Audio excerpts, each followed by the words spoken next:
Dr. V. Ganesh will be joining us for the second session today. We have already introduced him, so we will straight on move on to Dr. V. Ganesh's lecture. Thank Sure. you, sir. Okay, sure. So just give me a minute. I'm trying to share my screen.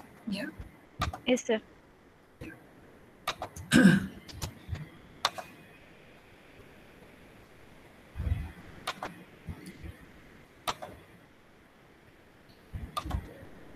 Okay.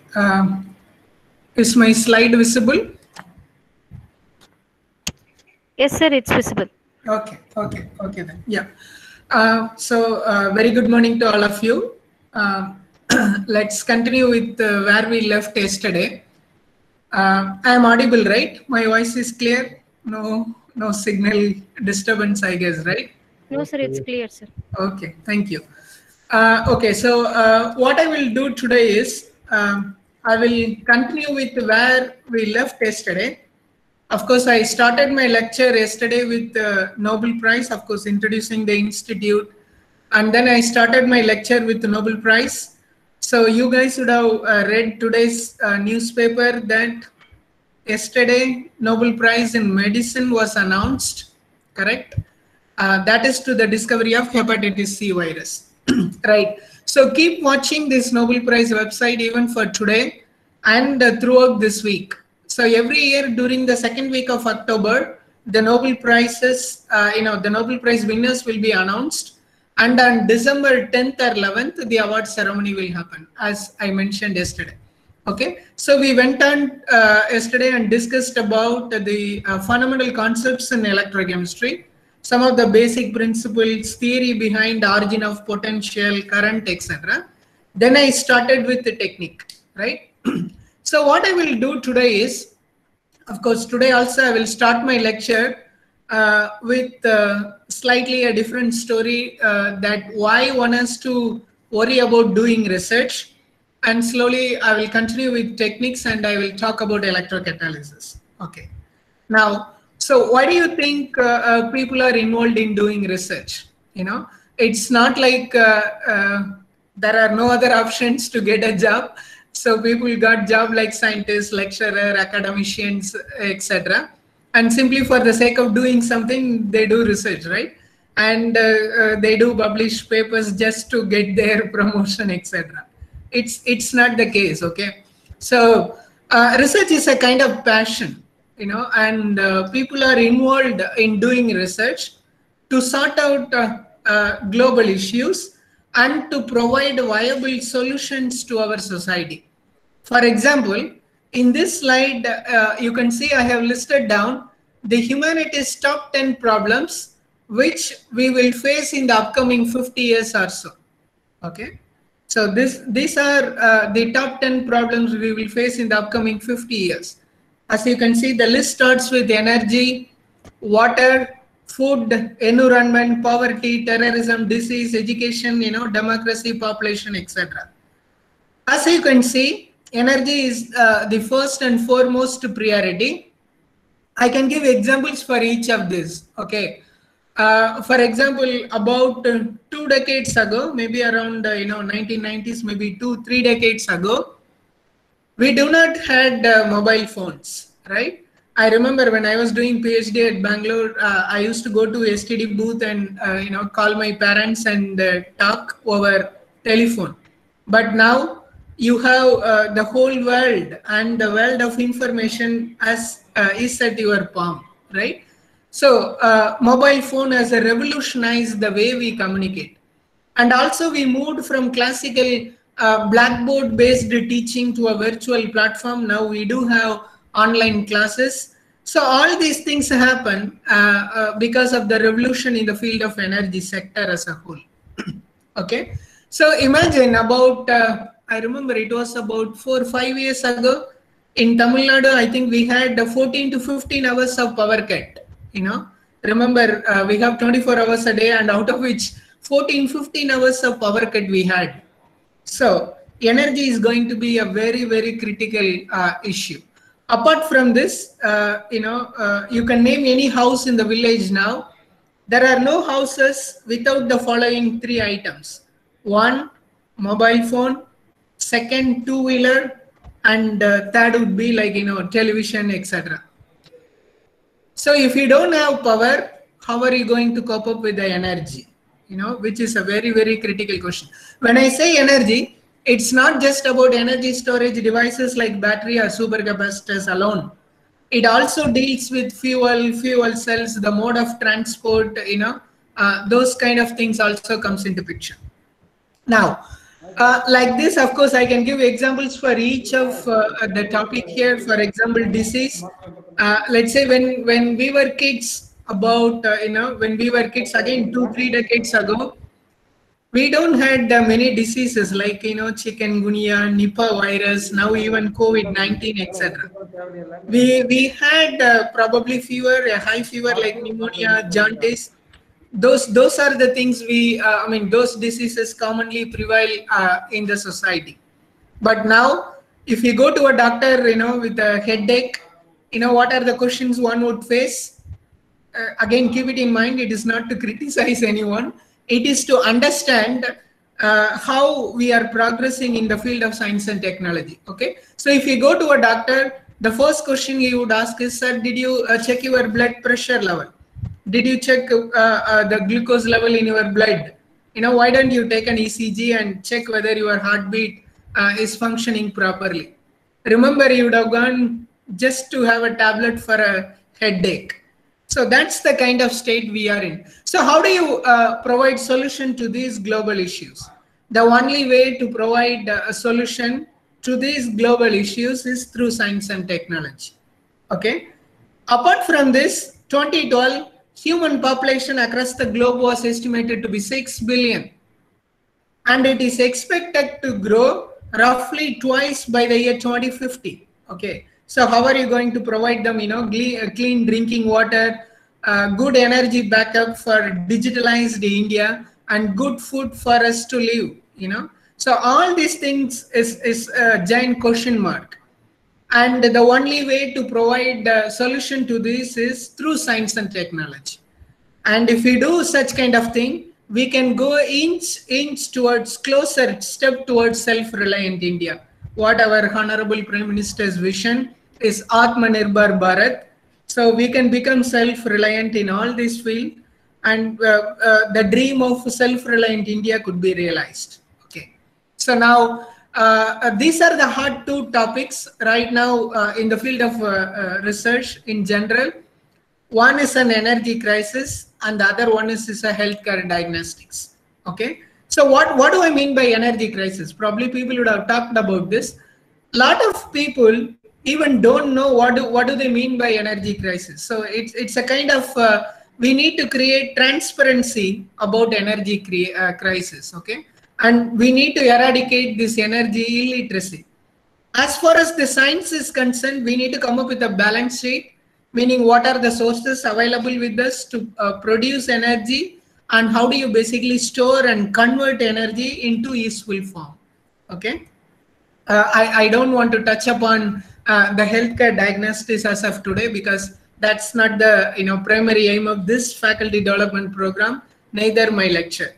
But the point I want to stress here is only through science and technology you can provide solution to all this problem. Right. Now, maybe for a minute or two, let's recollect what we discussed in the field of fundamental electrochemical concepts yesterday. The potential originates in electrochemistry because of the spontaneous formation of double layer at interface. I can go even one step and say that electrochemical science and technology can provide solution to all this problem, especially in the field of energy. Okay, so that's where the potential originates in electrochemistry, and you can measure the potential difference by using a reference electrode. And the current comes from 3 different modes of mass transfer, like migration, convection, and diffusion. Remember, we need to eliminate the current contribution from migration and convection, so that the measured current would be purely of diffusion in nature, right? And we discussed about Fick's laws of diffusion, and we discussed about potentiometry and amperometry. So in the series of techniques, why the electrochemical techniques are useful is because electrochemistry offers tool to understand the system at equilibrium, at steady state, and near to equilibrium and far away from equilibrium, so that one can arrive at a complete picture, complete processes involved in any kind of electron transfer reaction using all these techniques. Okay. So among the electrochemical techniques, voltammetry technique is the most popular and widely used technique in electrochemistry. In case of voltammetry, we do have linear sieve voltammetry, cyclic voltammetry, AC voltammetry, etc. Voltammetry is a process, okay? Voltammetry is a process in which you apply a potential and measure current. Voltammogram is an output, is a plot between current versus voltage. Okay, so that's the hardcore definition of what voltammetry and voltammogram is all about. I repeat again, voltammetry is a process in which you apply a potential and measure the current. On the other hand, voltammogram is an output, is a plot between current versus applied voltage. Okay, so in case of voltammetry, we do have two different techniques like linear sieve voltammetry and cyclic voltammetry. What do we do in this technique is you sweep the potential of working electrode between two predefined limits.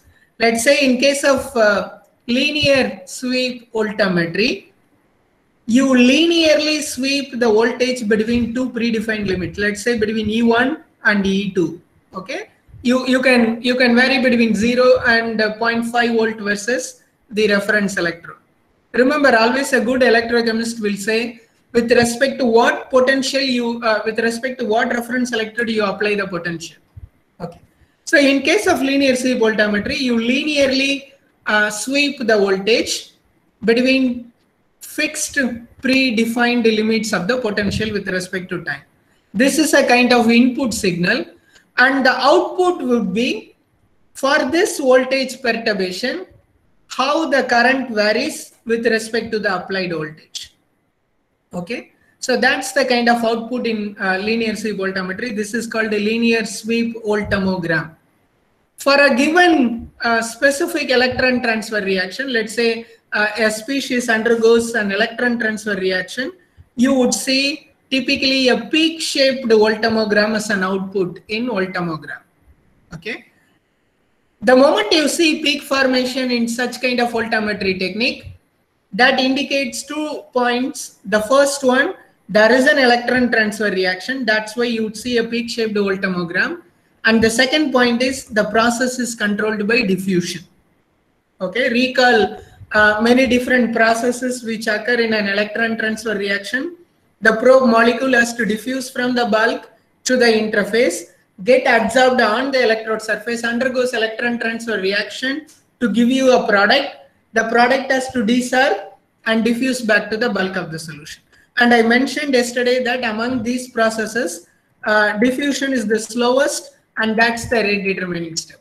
That's why the moment you see the peak-shaped voltammogram as an output in voltammetry, that indicates that there is an electron transfer reaction, and the second point is the reaction is controlled by diffusion. So diffusion is the rate limiting step.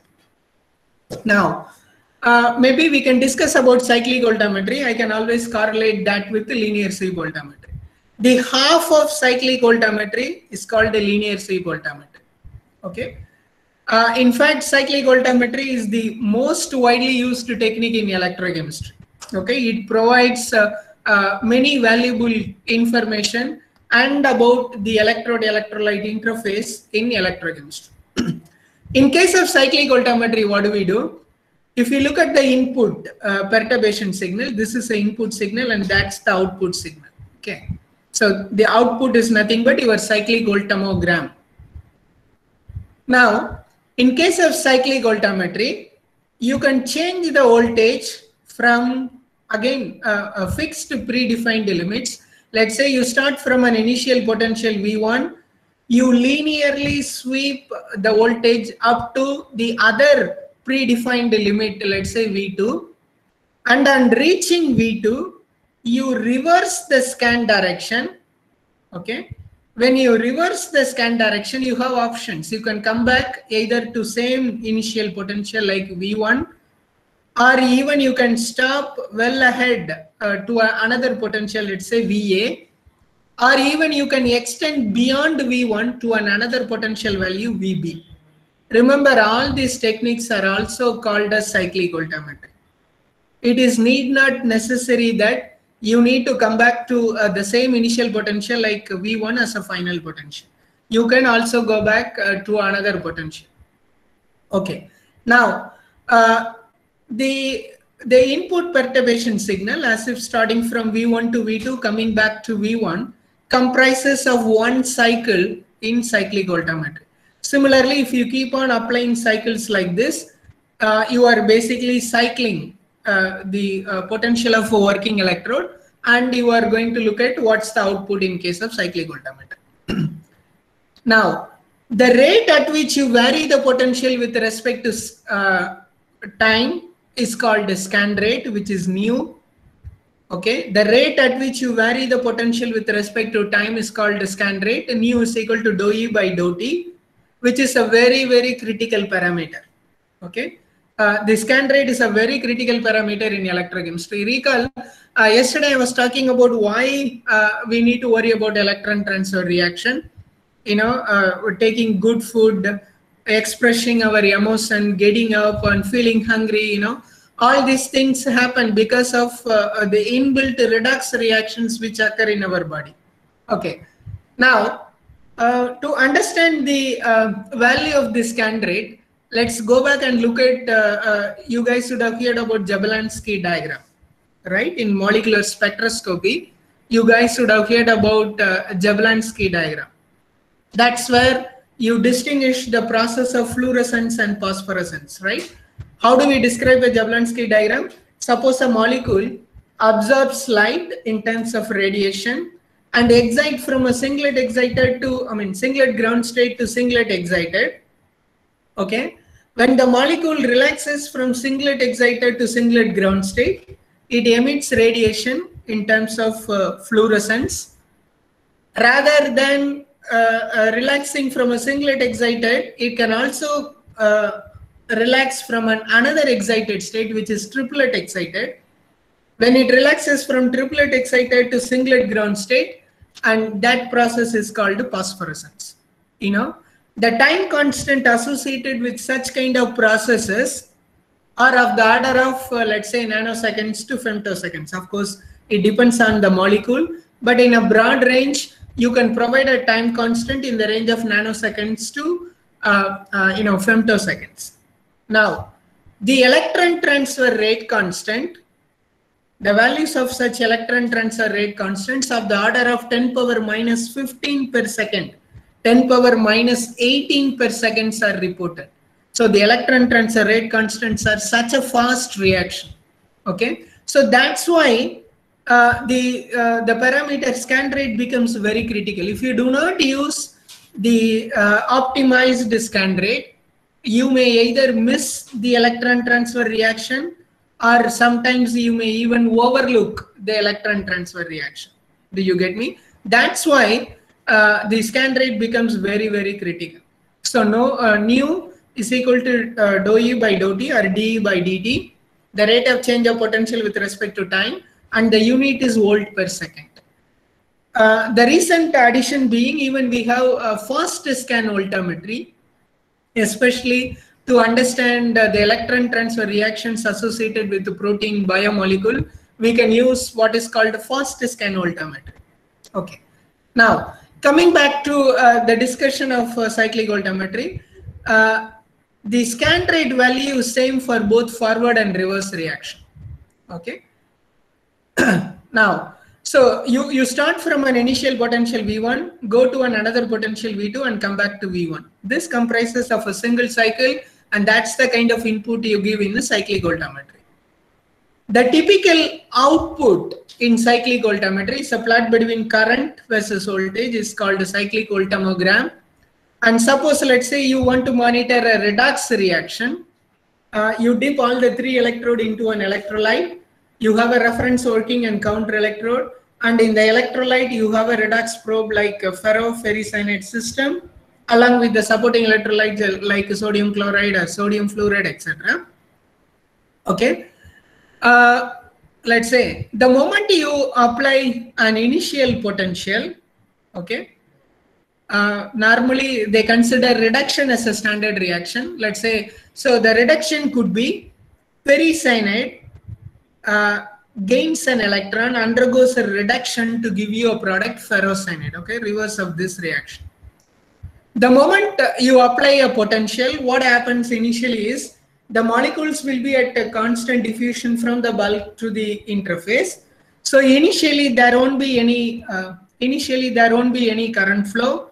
Whatever the potential you apply would be contributed to double a charging effect.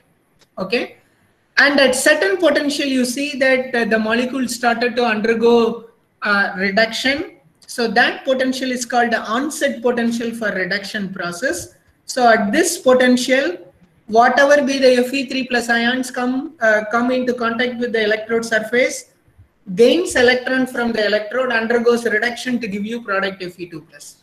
Okay, so this so the molecules of Fe3 plus at interface gets depleted, the concentration reduces, and in order to maintain the Nernstian equilibrium, more molecules of Fe3 plus will diffuse from the bulk to the interface.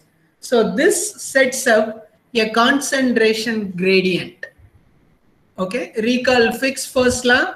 So according to this concentration gradient, there would be a current flow, and that is the current you measure in case of cyclic voltammetry. I hope you understand where the current comes from, right? So at onset potential, Fe3 plus undergoes a reduction, and the concentration of molecule at the interface decreases, and in order to maintain the Nernstian equilibrium, more amount of Fe3 plus will diffuse from the bulk to the interface. So this sets up a concentration gradient, and with respect to concentration gradient, there is a current flow in between working and counter electron. Now remember, in cyclic voltammetry, you are keep on sweeping the potential. So the more and more you go to the negative regime, now we are going from 0.2 to minus 0.2. Okay, when you are going more towards negative regime, more and more reduction occur, the more and more concentration gradient set up, and that's why you get an increased current in cyclic voltammetry.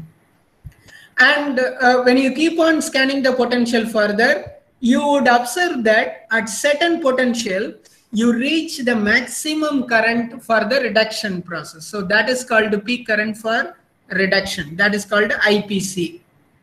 At the corresponding potential, of course, is called peak potential for cathodic, meaning reduction process. Okay. The moment you cross the peak potential, there is a decrease in the current value.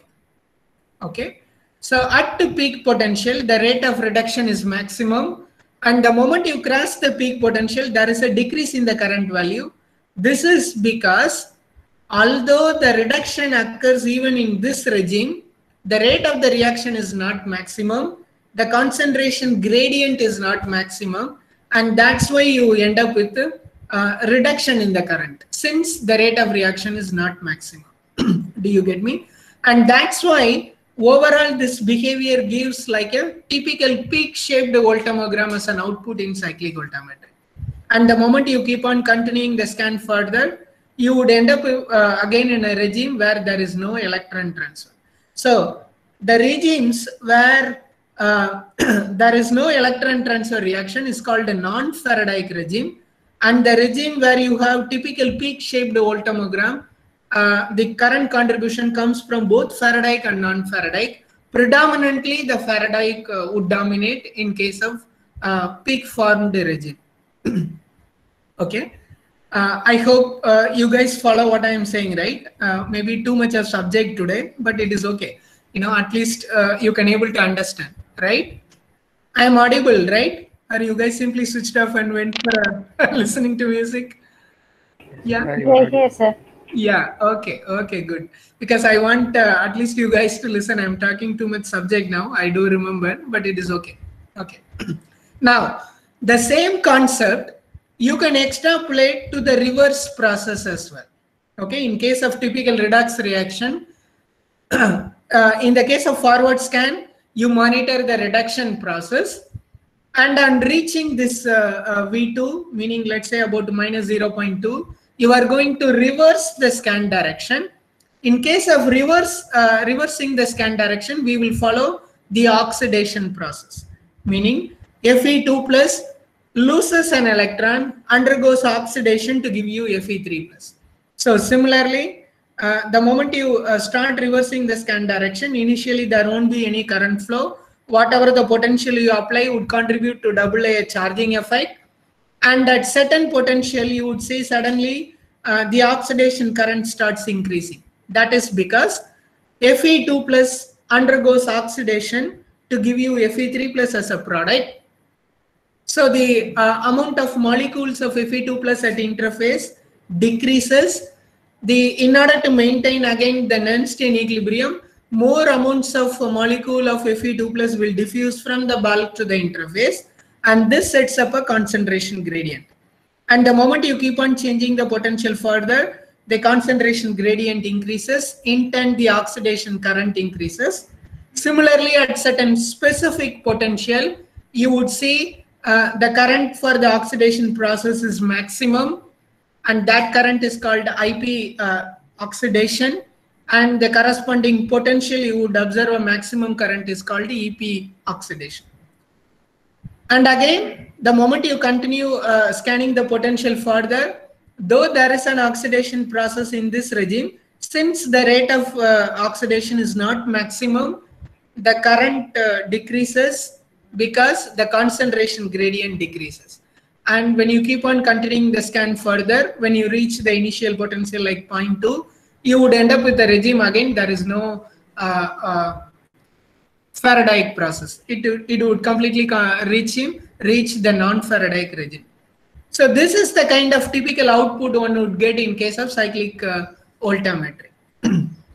Now, the resultant peak current is related with many different parameters like number of electron transfer reaction, area of the electrode, concentration of the species, diffusion coefficient,